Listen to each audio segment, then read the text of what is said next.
Hello friends, this is Kevin aka K-Man1 coming at you with another episode of Super Mario World. In the last episode, we tackled all the secret exits for Donut Plains, and in this episode, we're going to start tackling the normal exits of Vanilla Dome. So, let's jump right into the first level. We've got a couple Buzzy Beetles, and Swoopers is their official name. And something you might notice is that I'm down to 5 lives. Yeah, if you reset the game clock, well, not the game clock, but if you, go back to the main menu, or you, restart your game, then you'll start back with 5 lives. And, yeah, it's kind of annoying, but at the same time, you kind of understand why they do it.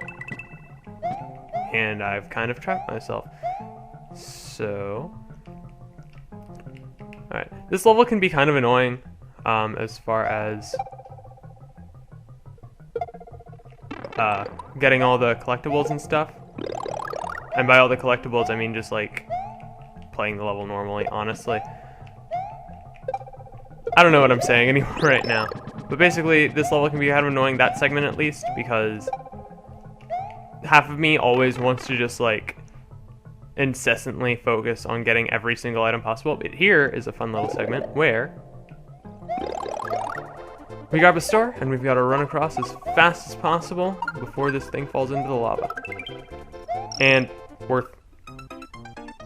Totally worth. I'll see you guys back at the end of that segment. Alright, now you might be wondering why I only have 4 lives instead of 6, and that's because I'm bad at this game. So, yeah, I died a couple times. Full disclosure. If you're, short Mario, if you don't have a power-up or anything, then you can go through that upper path, but given that I do have a Fire Flower, that path really isn't open to me. Something I don't think I've specifically pointed out, but I've definitely done before, if memory serves, is that if there's a piranha plant in a pipe, then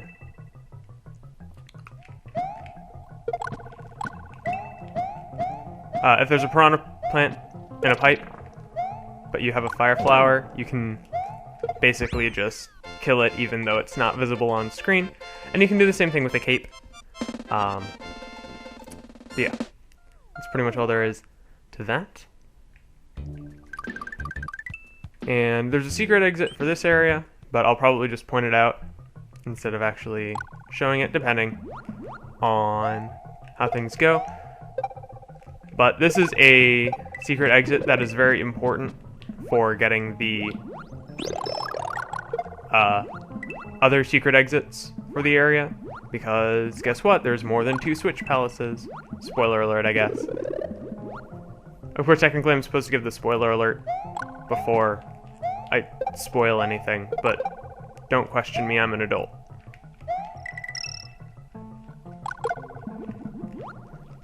Dang it. I don't understand how fish are dealing so much damage to me.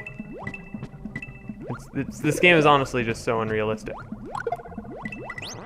And I grabbed the cape because I like capes, but honestly the Fire Flower is better for areas where you're doing a lot of swimming. There is a secret 1-up right there.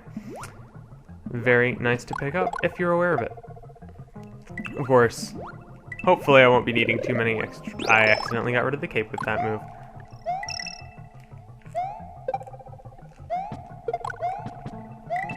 Alright, if memory serves, the secret exit for this area is accessed over here, yeah. So yeah, I guess, just since I went here to satisfy my own curiosity, I guess we'll just go ahead and get the secret exit. And what do we unlock for this? The Red Switch Palace. Aw, yeah. But yeah. Alright, the thing you're going to want to be doing here is... I messed it up already. Alright, so since I messed it up anyways, I figure... Basically, you're supposed to hit the P-switch and then have the other, the yellow Koopa kill everything else. But since I messed it up, we're just not going to do that. Switch Palace. The power of the switch you have pushed will turn thing into other thing. Your progress will also be saved. And I'm actually going to remember to not save my progress this time, because I've been pretty bad about doing that, if I'm being honest. Or if I'm being a liar, I mean, in all fairness. But anyways, I'll go ahead and cut ahead to the proper exit for this area. Well, back to where I was before. Alright, and we're more or less back to where we were before. And so we're, oh my goodness, Buzzy Beetles. Something I haven't pointed out about Buzzy Beetles is that they're immune to fireballs, so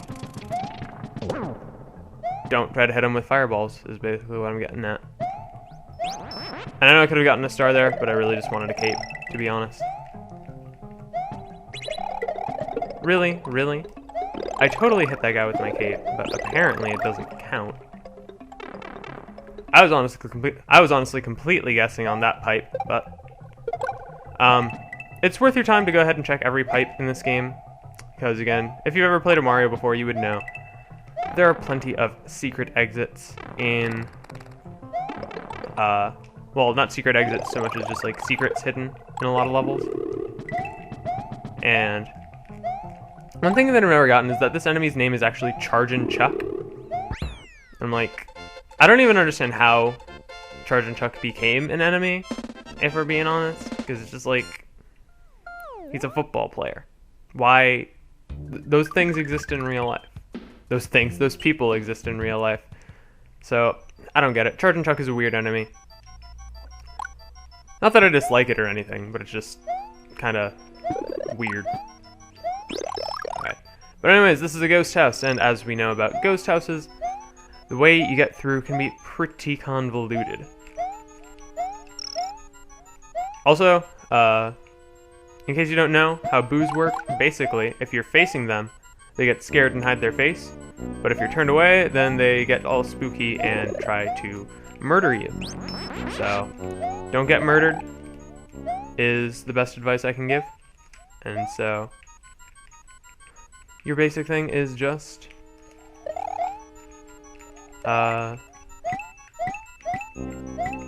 avoid them, because you can't actually deal any damage to them unless you have an invincibility star. And even then, I'm not completely sure whether you can kill them or not. I'm pretty sure you can, but I've been wrong before, once. I'm pretty sure we've encountered these before, but these are basically just green bubbles of death. And if you get hit by them, you take damage. And that's pretty much all there is to it. So, again, don't take damage, avoid dying as much as possible, and you'll be good to go. But I mean, honestly, taking damage is a rookie mistake anyways, and I expect more from my viewers. Anyways, you gotta grab the P-switch and take it so that you reveal a blue door and miss the goalpost.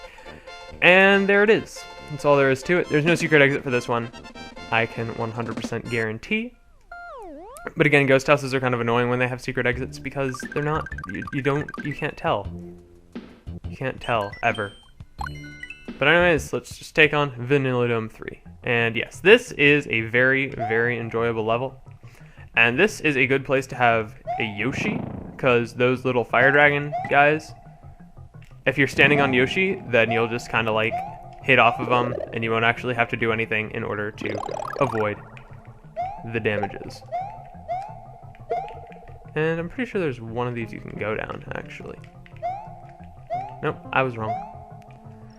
See, I'm wrong every now and again. Not that I'd ever admit it, even though I just did. But don't question me, we've been over this. But yeah, I don't remember the official names of these enemies. I'll learn it eventually. But we will get to that when we get to that. And, oh, there's no hidden block there. I guess they just figured you would never need to go back, but I would have expected them to put something so that you had the option.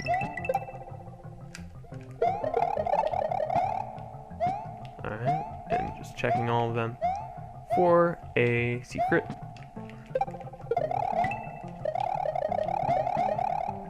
And again, something I don't think I've noted about piranha plants is that if you're standing right next to the pipe that they're supposed to come out of, then they won't come out until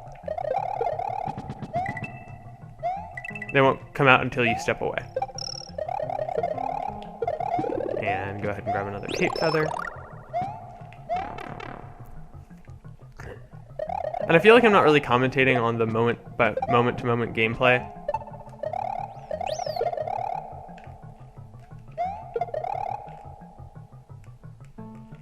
But, I mean, again, we've all pretty much played a Mario game at some point.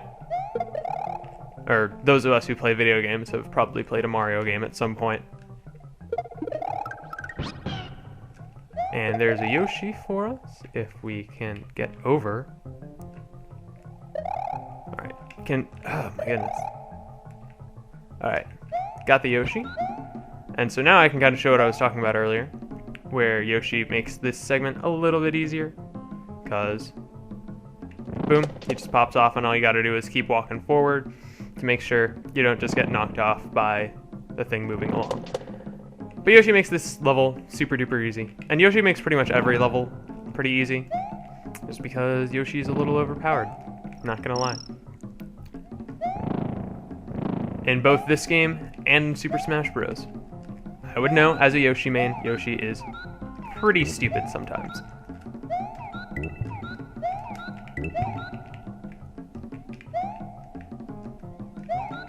And working our way through. Well, rip Yoshi. I meant to grab this. I'm just like barely missing timing for stuff like this, and I don't even know what just happened there. I'm just glad to be alive. Yeah, see, you can kind of just kill them while they're inside their pipes. Very, very handy, I guess. But, I mean, if they're inside their pipes, then usually they're not really a problem to you. Got it. I was really stressed out about getting that one, and I don't know why. But, at least I did get it, so I guess the stress was worth it or something. Alright. And now on to Vanilla Dome 4.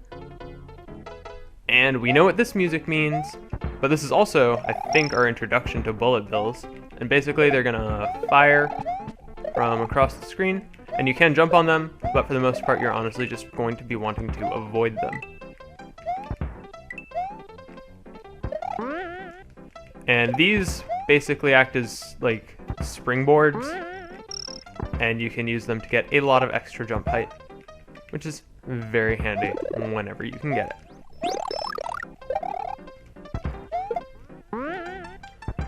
Alright. And another reason why I feel like my commentary is a little bit less than stellar in this game is just because the moment-to-moment gameplay is a lot more demanding a lot of the time. So I feel like I have less freedom to talk if I actually want to play with any level of competence.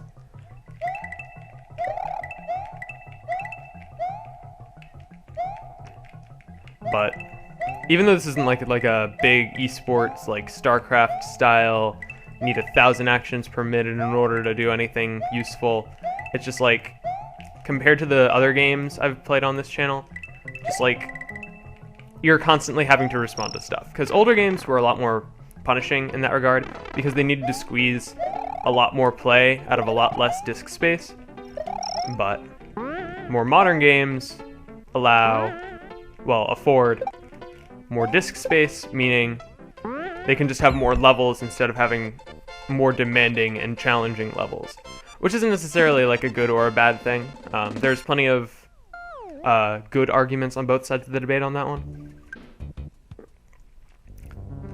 Alright, awkward cut is awkward because I died. But here we are in castle number 3. And the big thing in this area is Magic Koopas. And Magic Koopas, their whole deal is they turn the yellow flippy blocks into Koopas. And so get used to having to deal with a lot of Koopas.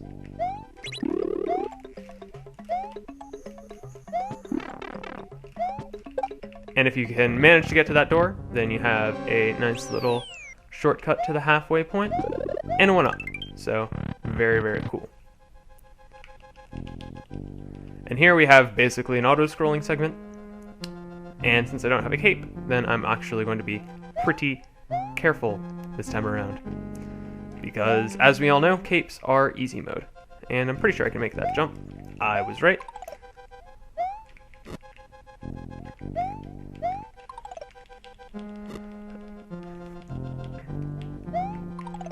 But yeah, as I was saying before, I'm going to keep playing games pretty much no matter what, whether they're punishing or whether they just have a lot of content. So, I mean, I enjoy the challenge of older games like this, and I also enjoy just having ridiculously large amounts of stuff to do. Like, I've been playing the crap out of Xenoblade Chronicles lately, the 3DS version, and it has been a blast because there's just so much to do in that game. Like, oh my goodness. It's almost like to the point of being really stressful. There's so much content because it's just like I'm one of those people who really likes to get 100% completion if I can, but it's just some of it is so luck based and some of it just takes an excessively long amount of time. So yeah, JRPGs are some stressful stuff, man. And so is dying to dry boneses and losing my power, but it's okay because, as I've said before, castles are usually kind enough to provide capes for you. And I missed, but it's okay. Freaking firehead thingy.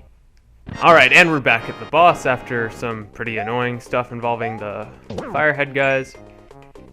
But this boss fight is pretty straightforward. Basically, he's gonna have two dummies, and you need to figure out which one's the right hem. It's pretty obvious. There are very clear differences between each of them. But yeah, 3 jumps unsaid, and he's done, as with most bosses. And that's all there is to it. And we're gonna see how the castle is destroyed this time. With a hammer. Mario has triumphed over Lemmy Koopa of Castle Number 3. Mario's quest is starting to get much more difficult. Have you found the red and green switches yet? Yes, I have, because I've played this game before. Yay, foreknowledge. Alright. So, in this episode, we cleared all of the normal exits of Vanilla Dome and did all that stuff. And in the next episode, we're actually going to go ahead and tackle the next area, Cheese Bridge area. Yeah, we're probably just going to go ahead and clear towards Castle 4 for reasons I will get into next time. Anyways, I'll see you guys then.